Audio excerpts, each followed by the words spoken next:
ఆఖరాకి వేమిరెడ్డి ప్రభాకర్ రెడ్డి గారిని black mail చేసి బెదిరించి పెళ్లి చేసుకునేది. అతను ఒక పిచ్చోడు. ఎందుకు చేసుకున్నాడో ఎవరికి అర్థం కాదు. అతను అడిగితే ఆ జిల్లాలో ఎవరో ఒక మంచి కుటుంబంలో ఒక అమ్మాయిని ముక్కుపచ్చలారని అమ్మాయిని ఆయనకి ఇచ్చి పెళ్లి చేసి ఉండేవాడు. ఈ బోరు బావిలో పడిపోయాడు.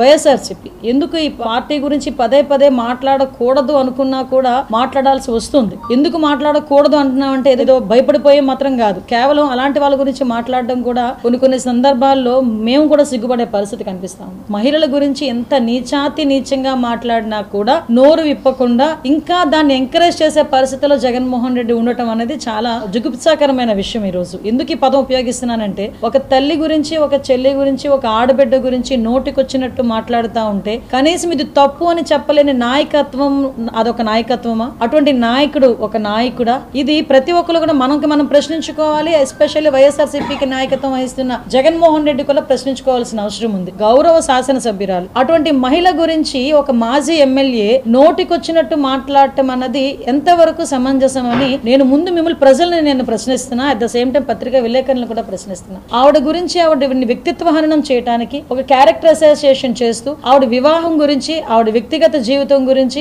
చాలా దరిద్రంగా ఎవ్వరు కూడా హర్షించని విధంగా మాట్లాడటం. మాజీ ఎమ్మెల్యే ప్రసన్న కుమార్ రెడ్డినే అడుగుతున్నా, రాజకీయంగా అనుభవం ఉన్న నువ్వు బయటకు వచ్చి ఈ రకంగా మాట్లాడుతా ఉంటే మీరు ఏదైతే మాట్లాడారో ఆ వీడియో ఒక్కసారి తీసుకెళ్లి మీ తల్లికి చూపించండి. మీ తల్లి గనక మీరు మాట్లాడిన మాటల్లో తప్పు లేదు అని అనిపిస్తే గనక మాకు చెప్పండి, మేము మాట్లాడడం మానేస్తాం. అంటే మీరు మాట్లాడిన మాటలు మహిళ అయిన మీ కన్న తల్లి కూడా హర్షించలేని పదాలు మీరు ఉపయోగించి, దట్టు మహిళా శాసనసభ్యురాల గురించి మాట్లాడడం అన్నది ఎంతవరకు సమంజసం అని అడుగుతున్నాను. ఈ రోజు ఇది వైసీపీ డిఎన్ఏలో ఉందేమోనండి. కానీ ఈ రోజు ప్రసన్న కుమార్ రెడ్డి మాటలు వింటా ఉంటే ఈ రోజు మహిళా లోకం అంతా ఒక్కసారి ఉలిక్కిపడింది. కానీ కొన్ని రోజులకి వైఎస్ఆర్సీపీ వాళ్ళు అలా మాట్లాడుతున్నారంటే కొన్ని రోజులకి వీళ్ళు ఇలాగే మాట్లాడతారేమో అని జనాలకు కూడా అర్థమైపోయే పరిస్థితి.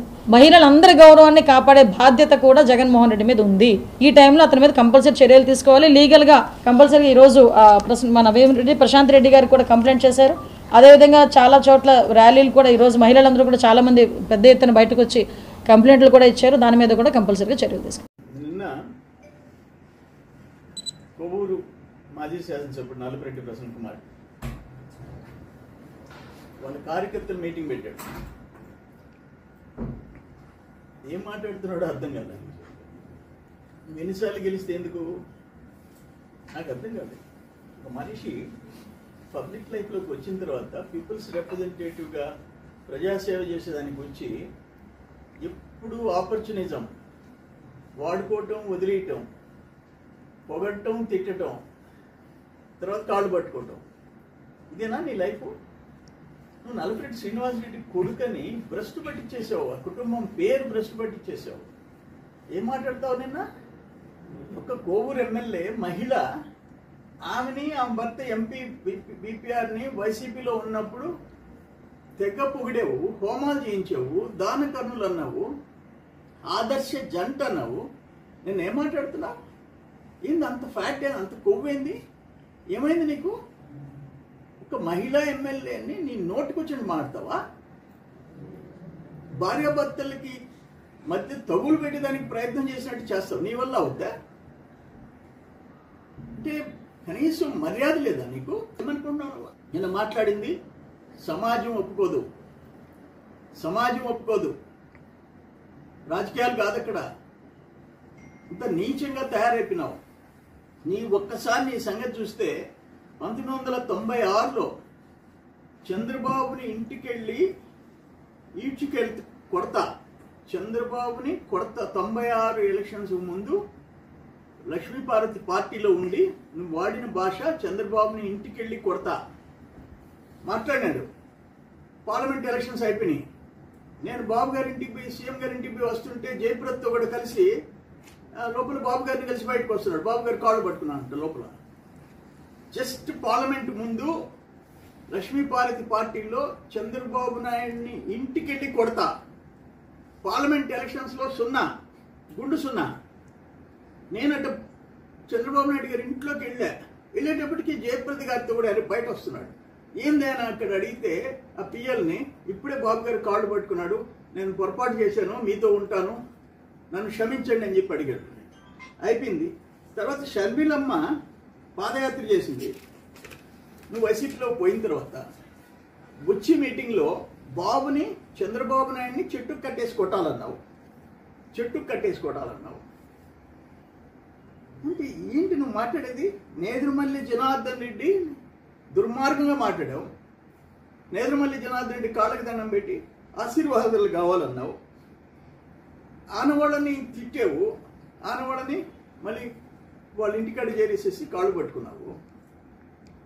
ఎక్కడన్నా ఇటువంటి క్యారెక్టర్ని ఎక్కడన్నా చూసామా? నువ్వు పోలవరెడ్డి దినేష్ రెడ్డిని ఏం మాట్లాడావు? నీ పక్కన మనుషుల చేత చంపించేస్తానని మాట్లాడావు. ఎప్పుడన్నా చూసామా? నీ మీద పోలవరెడ్డి ఎమ్మెల్యేగా గెలిచినోడు కుర్రోడు రాజకీయాల్లోకి వచ్చాడు. నువ్వు ఏం మాట్లాడావు? అతని క్యారెక్టర్ గురించి ఏం మాట్లాడించావు పక్కన వాడి చేత? నీ పక్కనుండేవాడు అతన్ని చంపేస్తాను అని అంటే నువ్వు సమర్థించి మాట్లాడావు నెక్స్ట్ ప్రెస్ కాన్ఫరెన్స్లో. నా విషయం తీసుకో. నీ కాకాని గోవర్ధన్ రెడ్డి మా తల్లిని తండ్రిని నీచంగా మాట్లాడితే నువ్వు ఖండించాలా? ఎందుకంటే మా తల్లి వచ్చి నీ మేనత్త. నీకు సిగ్గులే. ఈరోజు కాకాని గోవర్ధన్ రెడ్డి చేసిన పాపాలకి జైల్లో ఉంటే పెద్దిరెడ్డి రామచంద్రారెడ్డి దగ్గర నుంచి సజ్జల రామకృష్ణారెడ్డి దగ్గర నుంచి ఇక్కడ ఉండే ఎమ్మెల్యేలు, ఎంపీలు, ఎమ్మెల్సీలు, ఎంపీలు, మాజీ ఇన్ఛార్జీలు, మాజీ ఎమ్మెల్యేలు ఒక్కరు కాకాని పరామర్శించారే కానీ, జైల్లో పోయి చూసొచ్చారే కానీ చంద్రమోహన్ రెడ్డి పేరెత్తలా. నువ్వు ఒక్కడమే. నీ సతీమణి, నీ కుమారుడు, నీ కోడలు, నీ మనవళ్ళు మనవరాలని తీసుకొని కాకానింటి గంటలు కూర్చొని బయటకు వచ్చి నోటికి వచ్చినట్టు మాట్లాడావు. నీకు సిగ్గులే. నీ ముఖం కాకాని గోవర్ధన్ రెడ్డి చూడలే. నువ్వు కాకాని గోవర్ధన్ రెడ్డి ముఖం చూడలే. లాస్ట్ 5 years వైసీపీ అధికారం ఉన్నప్పుడు బయటకు వచ్చి చంద్రమోహన్ రెడ్డి కొడుకుని జైల్లో వేయిస్తానంటావు. ఏమంతా బలిసిపోయినావు నువ్వు?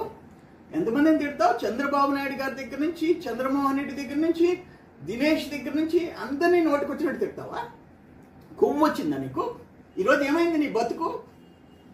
నీ ఇష్టం వచ్చినట్టు రాజకీయంగా అటాక్ చేయి.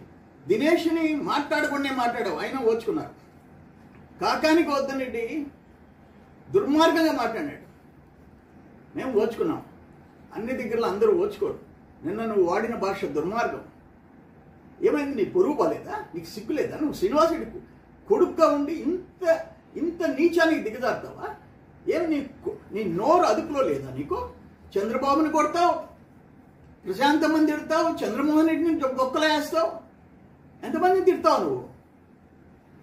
కంట్రోల్లో ఉండు. ఈరోజు నీ మీద వేమిరెడ్డి ప్రశాంత్కి 54,600 మెజారిటీ వచ్చింది. సిగ్గులే? 54,600 ఆమె గెలిచింది. నువ్వు ప్రతిరోజు ఇంకా ఆమె తిడతా ఉంటే ఏమొస్తుంది నీకు? నీ ముఖానికి నిన్ను వదిలిపెట్టేసి, నీ ఫాలోయర్స్ వదిలిపెట్టేసేసి తెలుగుదేశంలోకి వెళ్ళిపోతున్నారు. ఇది కరెక్ట్ కాదు. దీన్ని తీవ్రంగా ఖండిస్తున్నాం. నీ భాష కంట్రోల్ చేసుకో. ఇంకైనా బుద్ధి రావాలి నీకు. ఒక పక్కన మాకు ఆమె పెద్ద ఇంట్లో ఉండిందని అనేది ఒక్కటే మాకు కొరత. ఆమె ఇంట్లో ఉన్నప్పుడు జనం తిరగబడ్డారు. ఉన్నావు. నేను నా పేరు ప్రకటించాడు పెద్ద ఆయన ఎన్టీ రామారావు గారు కోవూరు బై ఎలక్షన్లో. సేనమామ కాంగ్రెస్లో ఎమ్మెల్యేగా చనిపోయినాడు. తీసుకుపోయి నీకు టికెట్ ఇప్పించాము. అక్కడి నుంచి మళ్ళీ కాంగ్రెస్లోకి వెళ్ళిపోయినావు. లక్ష్మీభారతి పార్టీలోకి పోయినావు. మళ్ళీ తెలుగుదేశంలోకి వచ్చావు. మళ్ళీ రాజశేఖర రెడ్డితో కూడా కాంగ్రెస్లోకి పోయినావు. మళ్ళీ వైసీపీలోకి పోయినావు. నీ నోటిని హద్దులో పెట్టుకో. నీ నోటిని